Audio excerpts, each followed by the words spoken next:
Hello everyone, मैं हूं Vrushali. Friends, आप सबका स्वागत है। आज के वीडियो में हम देखेंगे स्टैंडर्ड 5th का लेसन नंबर 9 डेसिमल फ्रैक्शंस, उसका प्रॉब्लम सेट 40 हम इस वीडियो में सॉल्व करेंगे। इसके पहले के प्रॉब्लम सेट के वीडियोस मैंने बनाए हैं, आपको इसके डिस्क्रिप्शन में लिस्ट मिलेगी और प्लेलिस्ट में आपको स्टैंडर्ड 5th के सभी वीडियोस मिल जाएंगे। अपकमिंग वीडियोस के लिए आपने अभी तक सब्सक्राइब नहीं किया है तो प्लीज जल्दी से सब्सक्राइब कर लीजिए। चलिए शुरुआत करते हैं।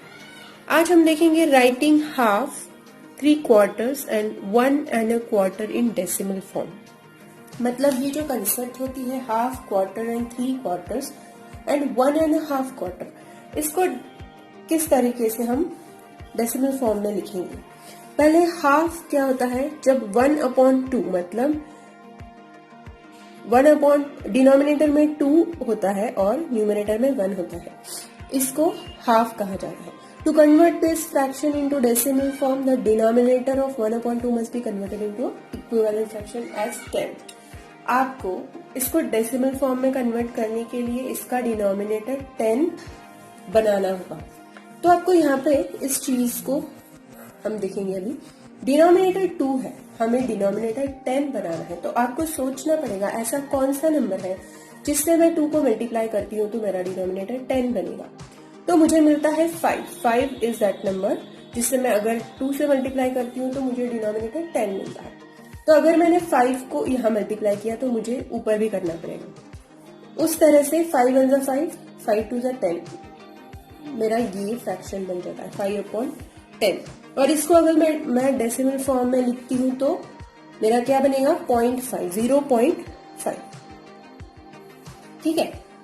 उसी तरह से आप डिनोमिनेटर को 10 भी बना सकते हो या 100 भी बना सकते हो। अगर आपने 2 को 50 से मल्टीप्लाई किया तो आपका डिनोमिनेटर 100 बन जाता है, न्यूमरेटर 50 बन जाता है उस केस में। तब आपका डेसिमल फॉर्म में 0.50 आता है। तो 0.5 and 0.50 one and the same है।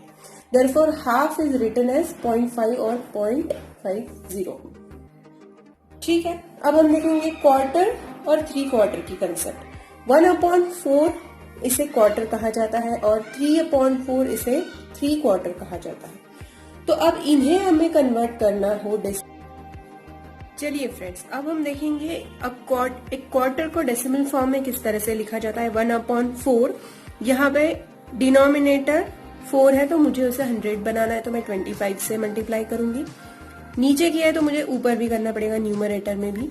तो मेरा आंसर आ जाएगा 25/100, मतलब ही 0.25।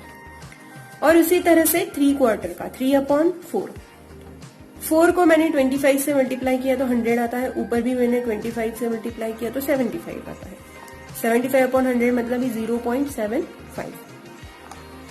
1 1/4 इसको किस तरह से किया जाता है, 1 पूरा और 1/4, 1.25। आई होप यहाँ पे 25 आप समझ गए हैं किस तरह से आता है। तो आपको सिंपली 1 के आगे डेसिमल पॉइंट देखिए 25 लिखना है। 1 1/2 को 1 1/2, यहाँ पे आप 1.50 लिखेंगे, मतलब ही 1.5 लिखा तो भी चलेगा। 1 3/4 इसको आप फ्रैक्शन में कैसे लिखोगे, 1 3/4 और डेसिमल में 1.75। यहाँ पे 3 और 4 का 75 आता है, तो हम यहाँ पे 3/4 का 0.75 लिखेंगे। 17.5, तो इस तरह से कौन सा भी नंबर आपको दिया जाएगा तो आप उसको डेसिमल फॉर्म में कन्वर्ट कर सकते हो। 17.5 17.50 मतलब ही 17.5। आई होप आप इसे समझ गए। अब हम करेंगे प्रॉब्लम सेट 40। चलिए फ्रेंड्स, शुरू करते हैं प्रॉब्लम सेट 40।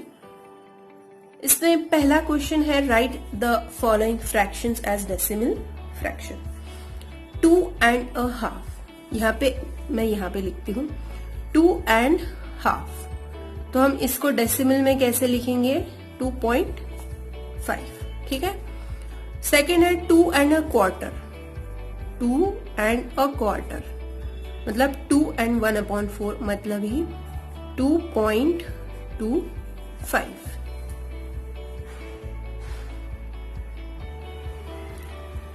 थर्ड है 2 and 3 quarters। मैं यहाँ पे लिखती हूँ इसका आंसर 2 and 3 quarters, मतलब ही 2.75। 3 क्वार्टर का 75 होता है, तो यहाँ पे 2.75 आएगा।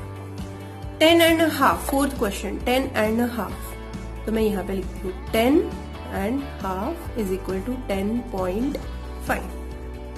14 and 3 quarters, फिफ्थ है 14 and 3 quarters, 3 quarters, तो 14.75। 16 and a quarter, 16 and a quarter, 16.25। I hope मैं वहीं पे आंसर लिख रही हूँ, आप समझ रहे हैं। अब last question 28 and a half, इसका मैं यहाँ पे आंसर लिखती हूँ 28 and a half, मतलब ही 28.5। समझ में आ रहा है तो वीडियो को लाइक कीजिए, शेयर कीजिए और सब्सक्राइब करना मत भूलिए। Thanks for watching, bye.